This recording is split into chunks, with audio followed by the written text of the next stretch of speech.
According to the InterNACHI Home Inspection Standards of Practice, the home inspector shall inspect the service drop, the overhead service conductors and attachment point, the service head, gooseneck and drip loops, the service mast, service conduit and raceway, the electric meter and its base, service entrance conductors, the main disconnect, panel boards, circuit breakers and fuses, service grounding and bonding, a representative number of switches, light fixtures, and receptacles, including receptacles observed and deemed to be arc fault circuit interrupter protected using the AFCI test button, where possible, all ground fault circuit interrupter receptacles and circuit breakers observed and deemed to be GFCIs using a GFCI tester where possible, and for the presence of smoke and carbon monoxide detectors. The home inspector shall describe the main service disconnect's amperage rating if labeled, and the type of wiring observed. The home inspector shall report as in need of correction deficiencies in the integrity of the service entrance conductor's insulation, drip loop, and vertical clearances from grade and roofs, any unused circuit breaker panel openings that were not filled, the presence of solid conductor aluminum branch circuit wiring, any tested receptacle in which power was not present, polarity was incorrect, the cover was not in place, the GFCI devices were not properly installed or didn't operate properly, and other problems related to the electrical receptacles, and the absence of smoke and carbon monoxide detectors. Now we're going to look at 3.7, which is the electrical system. It starts with your service. So on this house, we have an underground service. It's actually marked right there because they had somebody mark the yard. First thing we want to do is pull on our meter tag. If it comes apart or if it's cut, we want to write that up as a defect. You can tell somebody's painted one and not the other. It makes me think at some point this has been replaced. Looking, our nipple there, we have wiring run, looks like over to the garage in conduit. So we want to make sure that's always in conduit. Open this up. We want to make sure we're not too high above the ground. Now, looking at this, looks to me like we're missing some of our legend. 1, 2, kind of mismatched. So I would write this up. One is missing a dead front cover screw. Missing or not labeled completely. Now remember, we wanted to look at the air conditioner, see what our data tag was to see if we had the right breaker. 25 amp, that was rated for 20 to 40, so we're okay. Now, standards of practice, we are not required to open a dead front cover, but we are allowed to open a dead front cover. So typically, this is how we're going to tell what our service wires are, what our 120 wires are, and what our 240 wires are. So if it is safe and you are comfortable, it is always best to open up the dead front cover. There are a few states and jurisdictions that do not allow home inspectors to do this, however.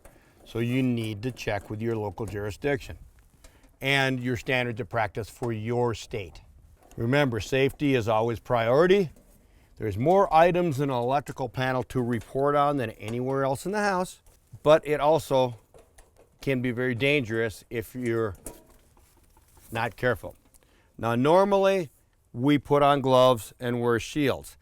For the video, that doesn't work so well, so today we're not doing that, but just understand, you do want to wear your protection equipment. If I put it on, it's really hard to hear me talk, things like that. So we open up the panel. First thing we're going to do is take some pictures. Now, typically, we wouldn't see this by an electrician, this extra insulation. We are required to have at least a 1/4 inch. So this is not a technical defect, but it just tells me we've had people in here that probably weren't an electrician. We're going to look, what are our service wires? They're aluminum. What are our 120s? Well, I'm seeing a lot of aluminum 120s there. Now, when we point, I either use my plastic stylus, or a lot of times we will also have a plastic pen. So if I'm going to show my clients a problem, I'm going to point to it like this.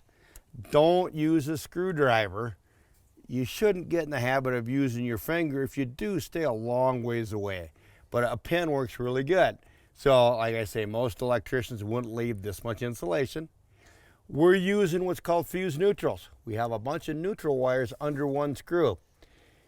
Most panels do not allow that after 1996. Now this is a 1971 house. So it was acceptable, but that area is prone to bad connections. So a lot of times we'll see scorched melted wiring when they do that. Here's our grounding and neutral bus bar because it's a main panel. Here is our bonding strap. So we want to look and make sure our bus bar on a main panel is bonded to the case. Then we're going to go down and look at our breakers. Do our wire sizes correlate to the breakers? On these they do. 30 amp, 10 gauge. Here we have, that's copper on this one. That's a 14 gauge, so it's a 15. Now you'll notice these wires look really big. When you're using aluminum wiring, we have to upsize one. So a 20 amp uses the 10 gauge wire. A 15 amp would use a 12 gauge, unlike copper, which would be 12 and 14.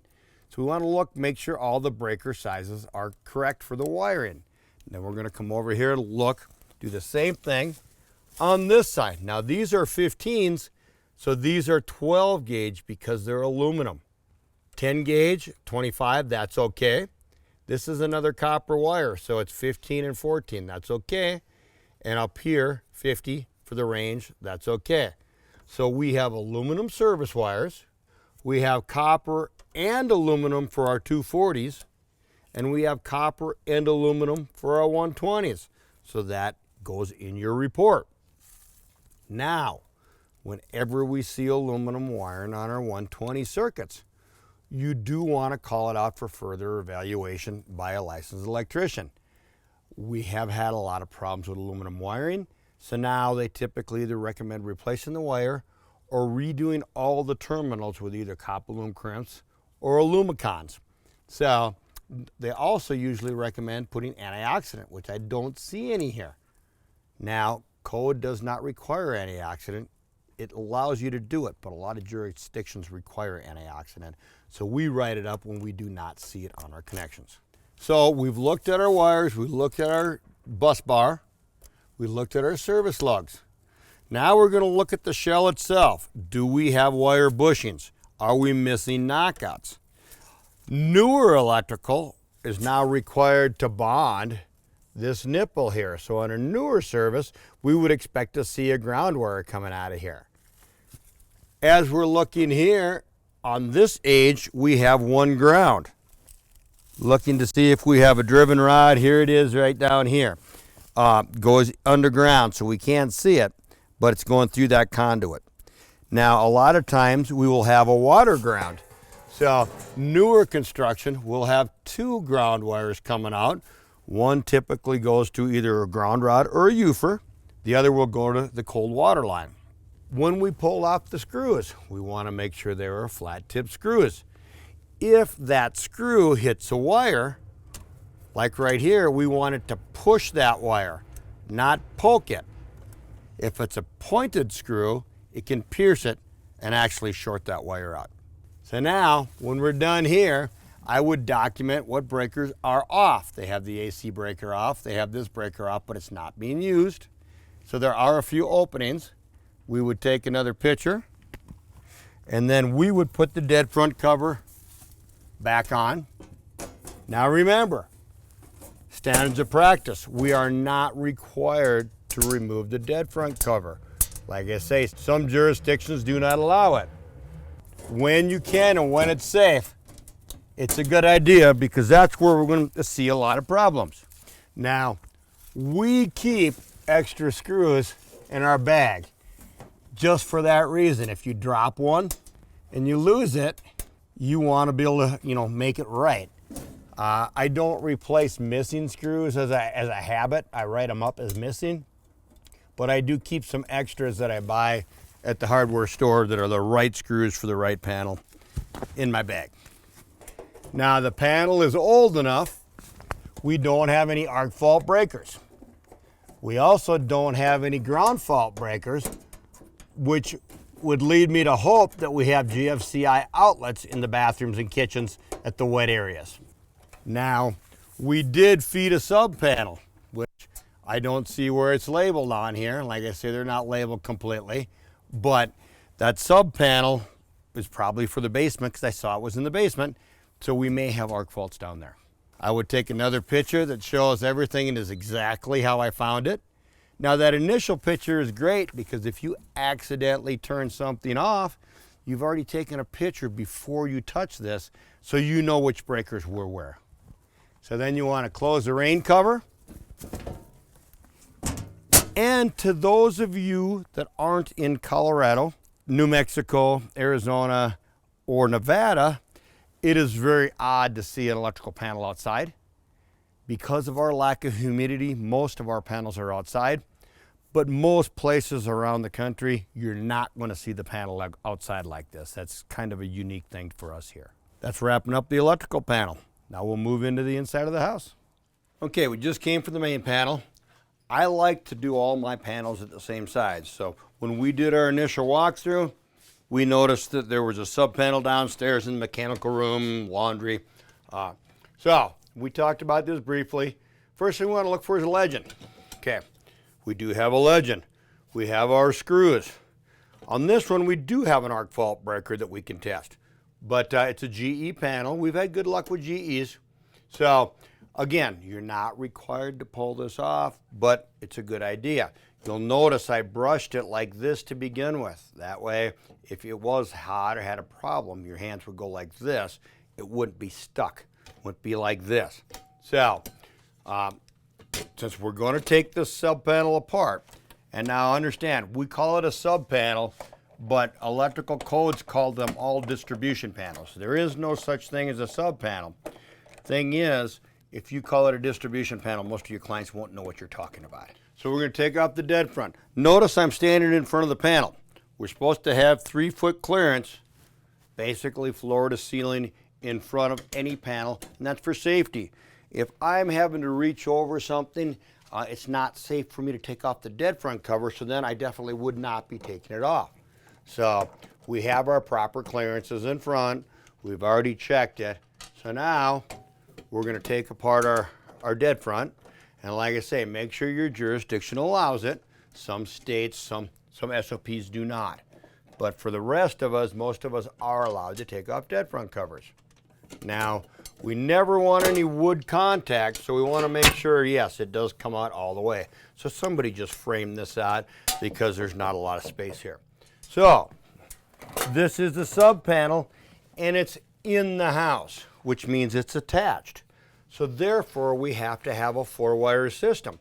So we have a hot, a neutral, and a separate ground.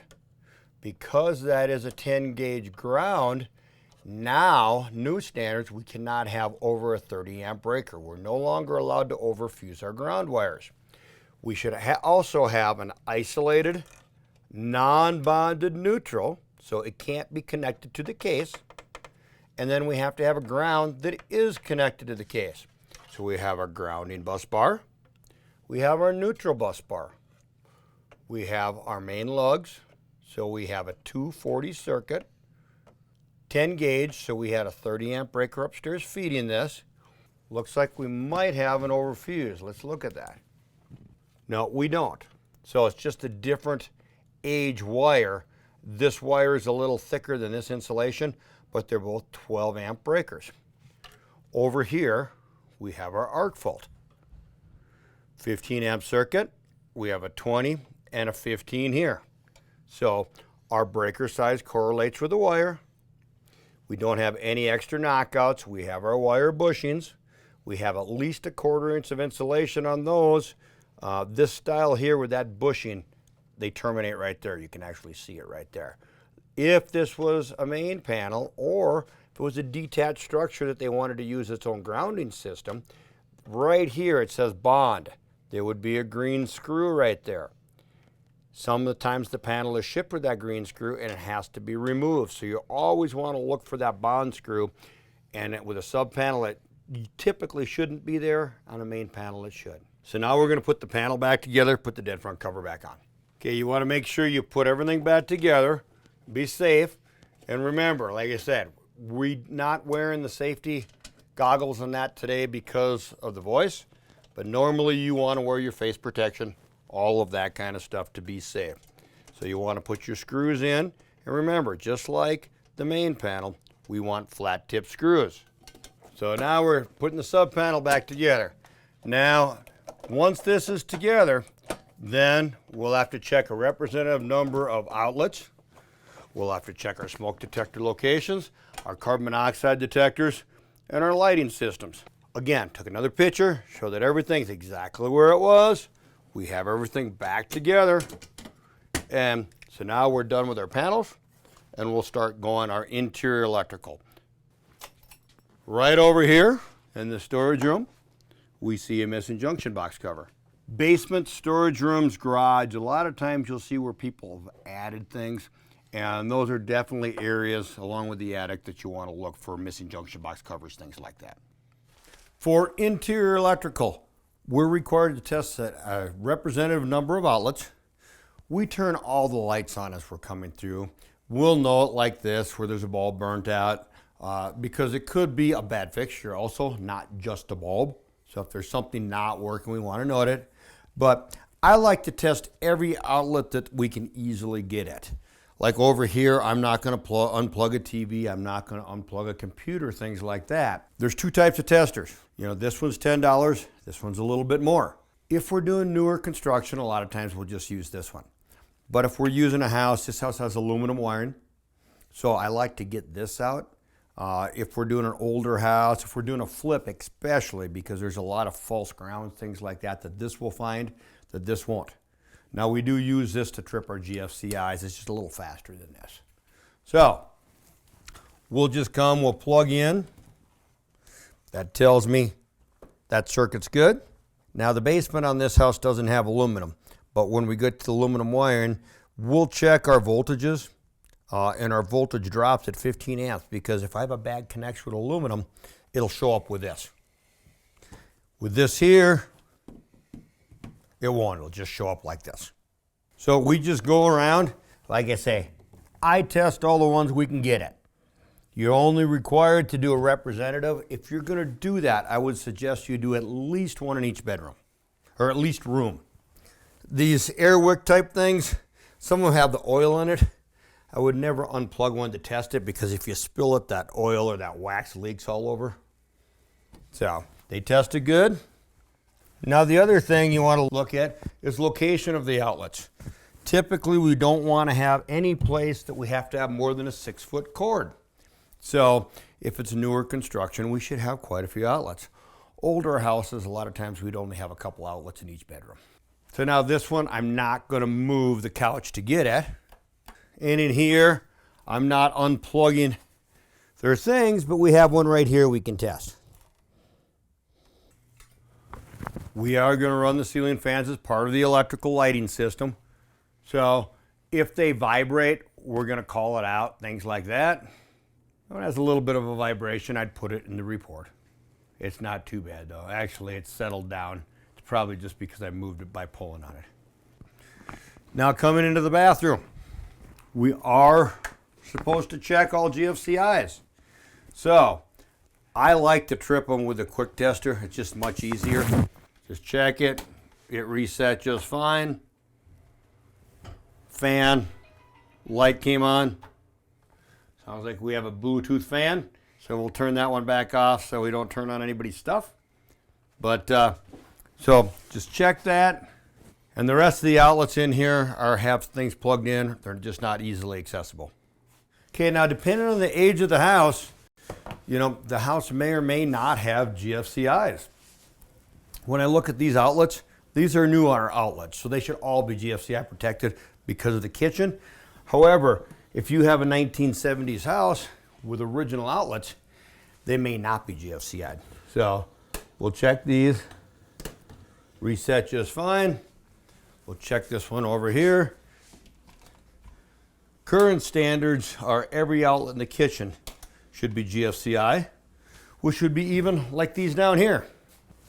You're not required to take out outlet and switch cover plates. However, if they're off, you want to put it in the report. And it's actually a good time to look and see what's been done to the wiring. These were off when we got to the house. So I could look in here. Remember, the upstairs of this house has aluminum wiring.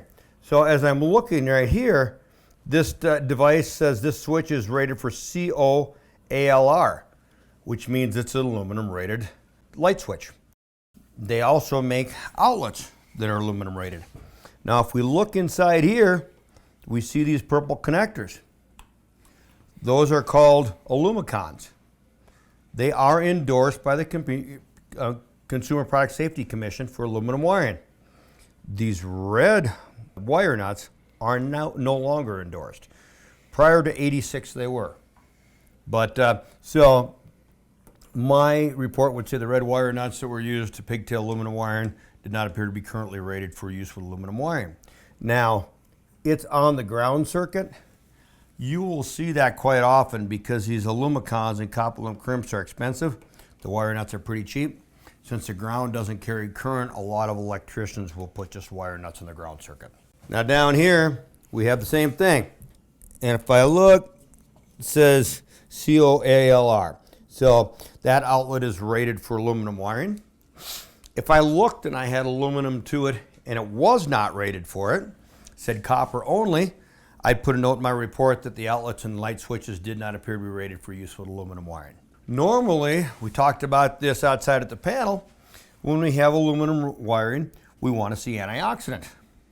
However, when we have the COALR, because of the base metal they use right here, when current is run through it, it off gases, and you're not required to use dielectric antioxidant grease on the connectors when you have a COALR outlet or switch.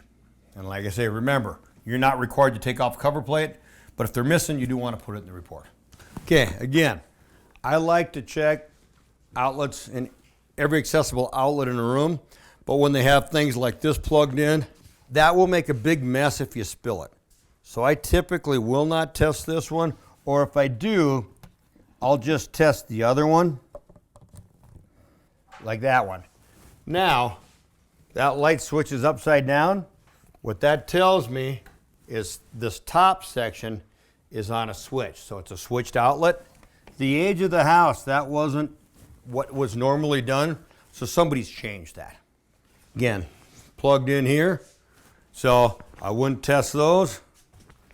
Both of the bedrooms did not have any accessible outlets. They had everything plugged into them. But the bathroom, we can check the GFCI again. So it's wired correctly, it trips, and it resets. Fan comes on, so we've checked our electrical here. Smoke, CO, and a CO. So they've actually done more than they need here. We could have just got by with this. It's great though to see more. And in the bedrooms, we have our smoke detectors. We are required to check for the presence of smoke detectors and carbon monoxide detectors. That's part of our electric inspection. And as you look in here, all we can really test is the light switch because there's just so much stuff we can't get at any of the outlets. So my report would say several of the outlets were not accessible due to the occupant's belongings. And that's where your original pictures would show in because it said, well, you didn't, you had a bad outlet in the bedroom. And it's like, yeah, look at this. I can't see anything in the bedroom. So that's where your pictures make a big difference. And then again, that room was locked, so we can't go in there. Okay, so we have completed the electrical inspection for the house. Now this house did not have a fireplace, so we do not have a 3.8 section. So 3.9 is attic ventilation, roof cavity basically, so that's where we're gonna go to next.